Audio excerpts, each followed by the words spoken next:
The whole earth had one language and one speech. As people journeyed eastward, they found a plain in the land of Shinar and settled there. They said to one another, "Come, let us make bricks and bake them thoroughly." They used brick instead of stone and tar for mortar. Then they said, "Come, let us build a city and a tower with its top in the heavens, and let us make a name for ourselves, lest we be scattered across the face of the whole earth." But the Lord came down to see the city and the tower that the people were building. And the Lord said, "Behold, they are one people and they all have one language, and this is only the beginning of what they will do. Nothing they plan to do will be impossible for them. Come, let us go down and confuse their language so that they cannot understand one another." So the Lord scattered them from there over the face of the whole earth, and they stopped building the city. Therefore its name was called Babel, because there the Lord confused the language of the whole earth. From there the Lord scattered them abroad over all the earth. This is the genealogy of Shem. 2 years after the flood, when Shem was 100 years old, he became the father of Arphaxad. After becoming the father of Arphaxad, Shem lived 500 years and had other sons and daughters. Arphaxad was 35 years old when he became the father of Shelah. After becoming the father of Shelah, Arphaxad lived 403 years and had other sons and daughters. Shelah was 30 years old when he became the father of Eber. After becoming the father of Eber, Shelah lived 403 years and had other sons and daughters. Eber was 34 years old when he became the father of Peleg. After becoming the father of Peleg, Eber lived 430 years and had other sons and daughters. Peleg was 30 years old when he became the father of Reu. After becoming the father of Reu, Peleg lived 209 years and had other sons and daughters. Reu was 32 years old when he became the father of Serug. After becoming the father of Serug, Reu lived 207 years and had other sons and daughters. Serug was 30 years old when he became the father of Nahor. After becoming the father of Nahor, Serug lived 200 years and had other sons and daughters. Nahor was 29 years old when he became the father of Terah. After becoming the father of Terah, Nahor lived 119 years and had other sons and daughters. After Terah had lived 70 years, he became the father of Abram, Nahor, and Haran. This is the genealogy of Terah. Terah became the father of Abram, Nahor, and Haran became the father of Lot. Haran died before his father Terah in the land of his birth, in Ur of the Chaldeans. Abram and Nahor both married. The name of Abram's wife was Sarai, and the name of Nahor's wife was Milcah. She was the daughter of Haran, the father of both Milcah and Iscah. Sarai was barren, she had no child. Terah took his son Abram, his grandson Lot, the son of Haran, and his daughter-in-law Sarai, the wife of his son Abram, and together they set out from Ur of the Chaldeans to go to the land of Canaan. But when they came to Haran, they settled there. Terah lived 205 years, and he died in Haran. Genesis 12. The Lord said to Abram, "Leave your country, your kindred, and your father's household, and go to the land that I will show you. I will make you into a great nation. I will bless you and make your name great, and you shall be a blessing. I will bless those who bless you and curse those who curse you, and all the families of the earth will be blessed through you." So Abram departed as the Lord had instructed him, and Lot went with him. Abram was 75 years old when he left Haran. He took his wife Sarai, his nephew Lot, all the possessions they had gathered, and the people they had acquired in Haran, and they set out for the land of Canaan. Abram traveled through the land as far as the site of the great tree of Moreh at Shechem. At that time, the Canaanites were in the land. The Lord appeared to Abram and said, "To your descendants I will give this land." So he built an altar there to the Lord, who had appeared to him. From there he moved on to the hills east of Bethel and pitched his tent, with Bethel on the west and Ai on the east. There he built another altar to the Lord and called on the name of the Lord. Then Abram set out and continued toward the Negev. Now there was a famine in the land. So Abram went down to Egypt to live there for a while, because the famine was severe. As he was about to enter Egypt, he said to his wife Sarai, "I know you are a beautiful woman. When the Egyptians see you, they will say, 'This is his wife,' and they will kill me, but let you live. Say you are my sister, so that I will be treated well for your sake and my life will be spared." When Abram came to Egypt, the Egyptians saw that Sarai was very beautiful. Pharaoh's officials saw her and praised her to Pharaoh, and she was taken into his palace. Pharaoh treated Abram well for her sake, and Abram acquired sheep, cattle, donkeys, servants, and camels. But the Lord afflicted Pharaoh and his household with serious plagues because of Sarai, Abram's wife. So Pharaoh summoned Abram and said, "What have you done to me? Why didn't you tell me she was your wife? Why did you say, 'She is my sister'? So I took her to be my wife. Now then, here is your wife. Take her and go." Then Pharaoh gave orders to his men, and they sent Abram away with his wife and everything he had.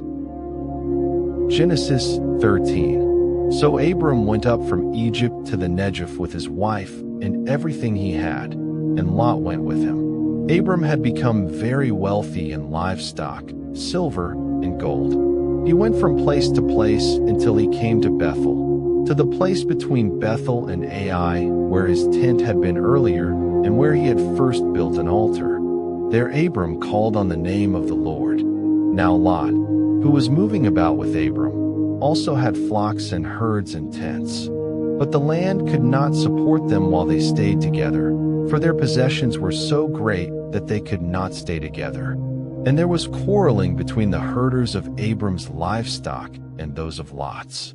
At that time, the Canaanites and Perizzites were also living in the land. So Abram said to Lot, "Let's not have any quarreling between you and me, or between your herders and mine, for we are close relatives. Is not the whole land before you? Let's part company. If you go to the left, I'll go to the right. If you go to the right, I'll go to the left." Lot looked around and saw that the whole plain of the Jordan was well watered, like the garden of the Lord, like the land of Egypt. So Lot chose for himself the whole plain of the Jordan and set out toward the east. The two men parted company. Abram lived in the land of Canaan, while Lot lived among the cities of the plain and pitched his tents near Sodom. Now the people of Sodom were wicked and were sinning greatly against the Lord. After Lot had parted from him, the Lord said to Abram, "Look around from where you are, to the north and south, to the east and west. All the land that you see I will give to you and your offspring forever. I will make your descendants like the dust of the earth, so that if anyone could count the dust, then your descendants could be counted. Go, walk through the length and breadth of the land, for I am giving it to you." So Abram went to live near the great trees of Mamre at Hebron, where he pitched his tents. There he built an altar to the Lord. Genesis 14. During the time of Amraphel king of Shinar, Arioch king of Elasa, Chedorlaomer king of Elam, and Tidal king of Goyim, these kings went to war against Barak king of Sodom, Bershach king of Gomorrah, Shernab king of Admah, Shemeber king of Zeboim, and the king of Bela, that is, Zor. All these latter kings joined forces in the valley of Siddim, which is the Salt Sea. For 12 years they had been subject to Chedorlaomer, but in the 13th year they rebelled. In the 14th year, Chedorlaomer and the kings allied with him defeated the Rephaites in Ashtaroth-Karnaim, the Zuzites in Ham, the Emites in Shave Kiriathaim, and the Horites in the hill country of Seir, as far as El Paran near the desert. Then they turned back and went in Mishpat, that is, Kadesh, and conquered the whole territory of the Amalekites, as well as the Amorites who were living in Hazes and Tamar. Then the kings of Sodom, Gomorrah, Admah, Zeboim, and Bela, Zor, marched out and drew up their battle lines in the valley of Siddim against Chedorlaomer king of Elam, Tidal king of Goyim, Amraphel king of Shinar, and Arioch king of Elasa, for kings against 5. Now the valley of Siddim was full of tar pits, and when the kings of Sodom and Gomorrah fled, some of the men fell into them, and the rest fled to the hills. The 4 kings seized all the goods of Sodom and Gomorrah and all their food. Then they went away. They also carried off Abram's nephew Lot and his possessions, since he was living in Sodom. One who had escaped came and reported this to Abram the Hebrew. Abram was living near the great trees of Mamre the Amorite, a brother of Eshcol and Aner, all of whom were allied with Abram. When Abram heard that his relative had been taken captive, he called out the 318 trained men born in his household and went in pursuit as far as Dan. During the night, Abram divided his men to attack them and routed them, pursuing them as far as Hobah, north of Damascus. He recovered all the goods and brought back his relative Lot and his possessions, together with the women and the other people. After Abram returned from defeating Chedorlaomer and the kings allied with him, the king of Sodom came out to meet him in the valley of Shave, that is, the king's valley. Then Melchizedek king of Salem brought out bread and wine. He was priest of God Most High, and he blessed Abram, saying, "Blessed be Abram by God Most High, creator of heaven and earth, and blessed be God Most High, who delivered your enemies into your hand." Then Abram gave him 1/10 of everything. The king of Sodom said to Abram, "Give me the people and keep the goods for yourself." But Abram said to the king of Sodom, "With raised hand I have sworn an oath to the Lord, God Most High, creator of heaven and earth, that I will accept nothing belonging to you, not even a thread or the strap of a sandal, so that you will never be able to say, 'I made Abram rich.' I will accept nothing but what my men have eaten, and the share that belongs to the men who went with me to Aner, Eshcol, and Mamre. Let them have their share." Genesis 15. After this, the word of the Lord came to Abram in a vision. "Do not be afraid, Abram. I am your shield, your very great reward." But Abram said, "Sovereign Lord, what can you give me since I remain childless, and the one who will inherit my estate is Eliezer of Damascus?" And Abram said, "You have given me no children, so a servant in my household will be my heir." Then the word of the Lord came to him, "This man will not be your heir, but a son who is your own flesh and blood will be your heir." He took him outside and said, "Look up at the sky and count the stars, if indeed you can count them." Then he said to him, "So shall your offspring be." Abram believed the Lord, and he credited it to him as righteousness. He also said to him, "I am the Lord, who brought you out of Ur of the Chaldeans to give you this land to take possession of it." But Abram said, "Sovereign Lord, how can I know that I will gain possession of it?" So the Lord said to him, "Bring me a heifer, a goat, and a ram, each 3 years old, along with a dove and a young pigeon." Abram brought all these to him, cut them in two, and arranged the halves opposite each other. The birds, however, he did not cut in half. Then birds of prey came down on the carcasses, but Abram drove them away. As the sun was setting, Abram fell into a deep sleep, and a thick and dreadful darkness came over him. Then the Lord said to him, "Know for certain that your descendants will be strangers in a country not their own, and they will be enslaved and mistreated 400 years. But I will punish the nation they serve as slaves, and afterward they will come out with great possessions. You, however, will go to your ancestors in peace and be buried at a good old age.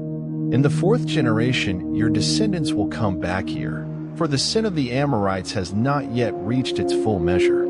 When the sun had set and darkness had fallen, a smoking firepot with a blazing torch appeared and passed between the pieces. On that day the Lord made a covenant with Abram and said, "To your descendants I give this land, from the river of Egypt to the great river, the Euphrates, the land of the Kenite, Kenizzites, Cadmonites, Hittites, Perizzites, Rephates, Amorites, Canaanites, Girgashites, and Jebusites." And so the Lord made a covenant with Abram, promising the land to his descendants. But this is just the beginning of Abram's incredible journey of faith. To know what happens next, don't miss the next part of this divine story in our upcoming video. Have a happy life listening to Holy Bible.